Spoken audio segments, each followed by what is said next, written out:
Wisdom and right action. 3.3. The Cosmic Lord said, O sinless one, at the beginning of creation, I established two means by which men can achieve salvation. The first was by wisdom, the other was by right action. True wisdom means one thing only, the perception of Brahman and oneness with him. Those who are blessed with this perception have no need for action at all. Yogananda told a story of Draupadi, to whom Krishna once addressed the question, why don't you practice the yoga meditation technique? I would love to, Lord, she replied, but how can I? I can't take my mind away from you long enough to do them. Hearing those words, the master concluded. Krishna only smiled. The path to yoga through wisdom actually begins with the vision of God. As one saint put it, I used to think that when I achieve Nirvikalpa Samadhi, my spiritual work would be finished. Instead, I discovered that with Nirvikalpa, it had only begun. Once one has realized oneness with God and understood that in everything one does, God alone performs his every action. From then on, not the ego. He must still recall and release into the infinite all the actions he performed in ego consciousness through countless past lives. The sum total of those lives may be many millions, incarnations spent, let us say, as a pirate, a farmer, a stockbroker, a housewife, a warrior, a king, a beggar.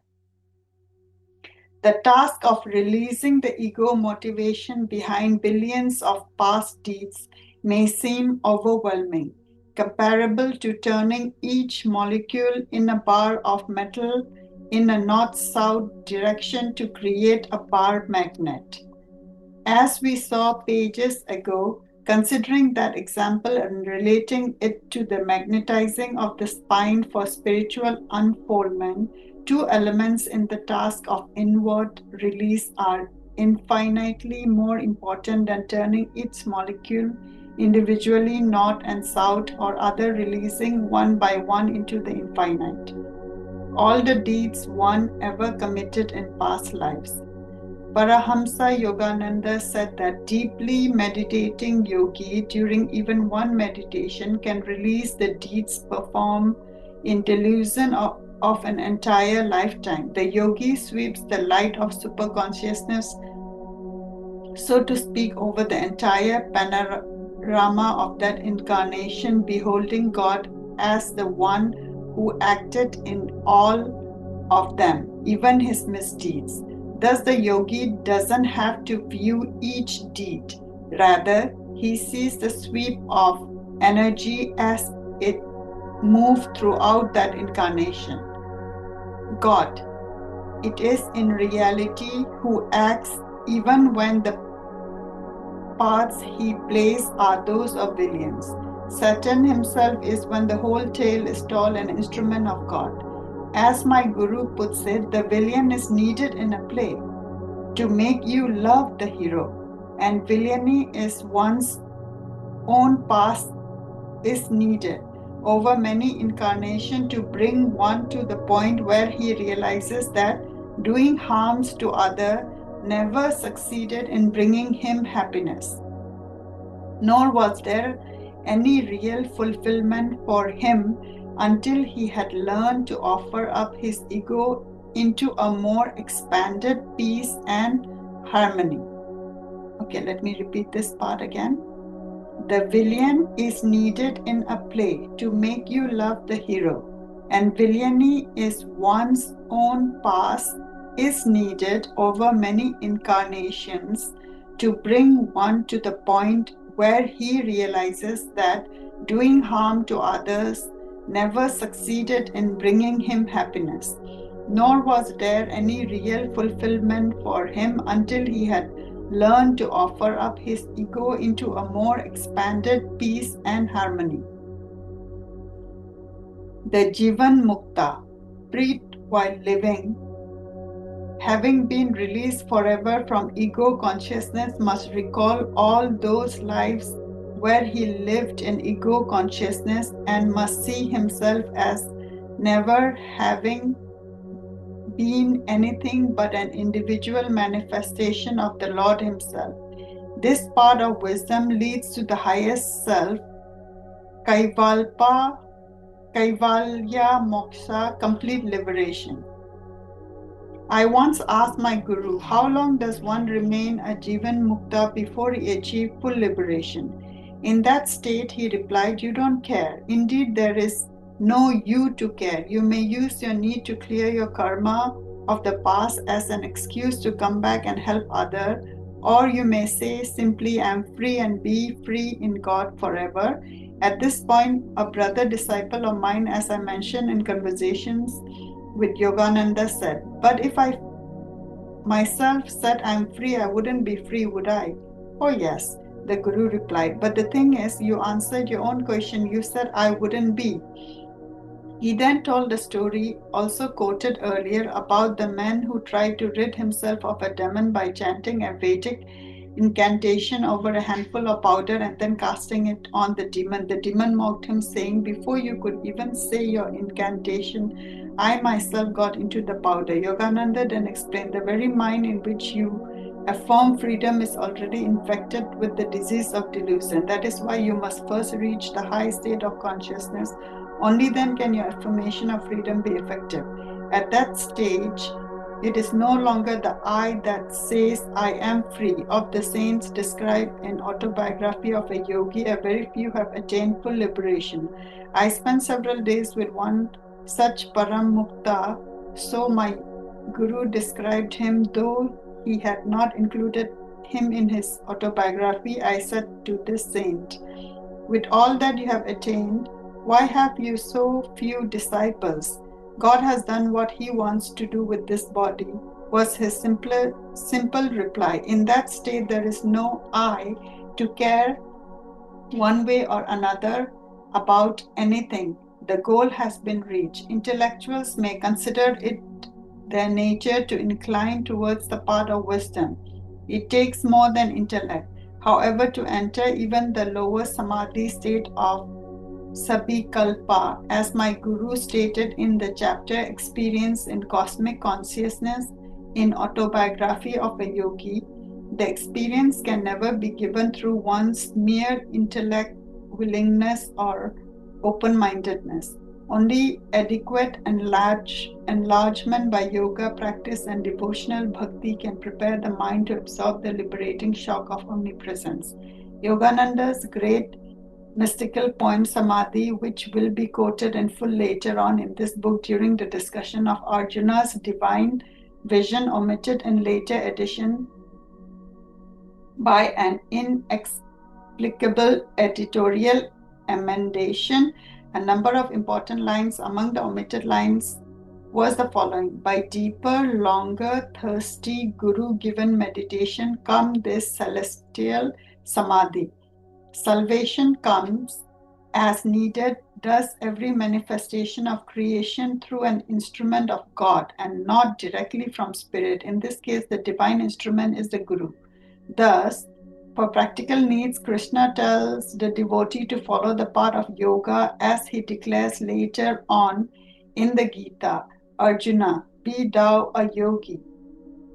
Meditative activity and not just any set of religiously motivated action is implicit in what Krishna says here. As the apple blossoms already contain the apple and is inseparable from the final product, so yoga practice is inseparable from its ultimate fruit, union with the infinite. It must be strictly understood that the term yoga is not limited to specific meditative practices taught initially thousands of years ago in India by great rishis or sages. Spiritual seekers in any religion, if they pray and meditate sincerely, may rightly be termed yogis. A certain great Roman Catholic mystic in Italy was approached by a friend of mine who, during his traditional confession, told the mystic he practiced kriya yoga. Hush, the mystic replied, it's better not to let anyone, other priest especially, know. However, he added, you are doing the right thing. The eightfold, more literally, the eight limb or Ashtanga part of yoga outlined by the ancient sage Patanjali was not describing one particular path to God. All who seek to unite their souls with God must follow the same path, yama and niyama, right action, asana, firmness of posture and keeping the spine straight so as to enable the energy to flow freely through it. Pranayama, control over the energy of the body. Pratyahara, interiorization of the mind. Dharana, one-pointed concentration. Dhyana, absorption in deep meditation. And Samadhi, oneness. Samadhi, as we saw earlier, is both conditioned and unconditioned. Conditioned, limited first, is Sabikalpa, for the subtle bonds of ego consciousness still remain to be wholly severed, and nirvikalpa, unconditional by limitation of any kind. One who attains nirvikalpa samadhi has reached the highest state there is. He has only to rid himself of memories of past incarnation of ego identification. Otherwise, he is like Christ, Krishna, and Buddha. From oneness with God, it is impossible to rise any higher. Religiousness often claim for their own founders a state above that of any other saint or master. No such state exists. As Yogananda once put it, when you become one with God, you are God. Indeed, there is no you to be anything else. Thus, when Krishna told Arjuna to be a yogi, he didn't mean necessarily to be a Hindu yogi. All those in every religion who sincerely seek God walk the same path. Ultimately speaking, for their devotion turns them inward to experience Him. It cannot be otherwise. The benefit of the path of yoga as it was taught classically and specifically the part of kriya yoga is that its scientific technique accomplishes more directly what the most earnest devotion can only accomplish indirectly. Yogananda once met a sincere bhakti yogi, a follower of the path of devotion, and seeing his sincerity, urged him to accept initiation into kriya yoga. The man demurred, saying that he had been following the path of bhakti yoga sincerely for 20 years and was loyal to that way, although he admitted, I have yet to experience God. Yogananda explained to him, you have been in a room for 20 years trying to get out through the walls, the ceiling, the floor, but no one has shown you where the door is. Kriya Yoga will take you by the door of the spine. I'm not trying to change your allegiance. I'm only saying, here is the door, open it and walk through into the free air of divine attainment. Finally, he accepted my suggestion. Within a very short time, he attained the experience of God which he had been seeking for so many years. It must be understood that the Bhagavad Gita is for everyone and not only for those who can meditate deeply. It is indeed for even the most worldly of human beings. It points the way for everyone to find the fulfillment of happiness, then joy, then perfect bliss that all men seek, most of them, alas, blindly groping into the dark with no sense of direction. The Gita says, this is the way you are all seeking. Nothing sought in any other direction will ever give you what you yourself so ardently desire, blindly though it be, and in ignorance of what life is all about. What you seek is the mystery of your own being. Thus, the chapter on Karma Yoga, the part of spiritual action, deals with all action and with the way to direct action towards the realization of God. The important point to remember is that the goal of Karma Yoga is not to please God. It is in the true sense to please one's self. That is to say, it is to find bliss in one's own divine self. This is also the message of every true scripture. Do that which will bring you not pleasure, not even mere human happiness, but bliss. To emphasize the ego and its narrow self-interest is the pathway to hell. To de-emphasize it by expanding one's sympathies and awareness is the pathway to heaven. Ultimately, the true heaven which all seek is Satchidananda, ever existing, ever conscious, ever new bliss. Thus, the action is spiritual, which minimizes one's emphasis on the ego and on everything that feeds ego consciousness, desires, attachment, and every warrior in the whole army of the Kauravas.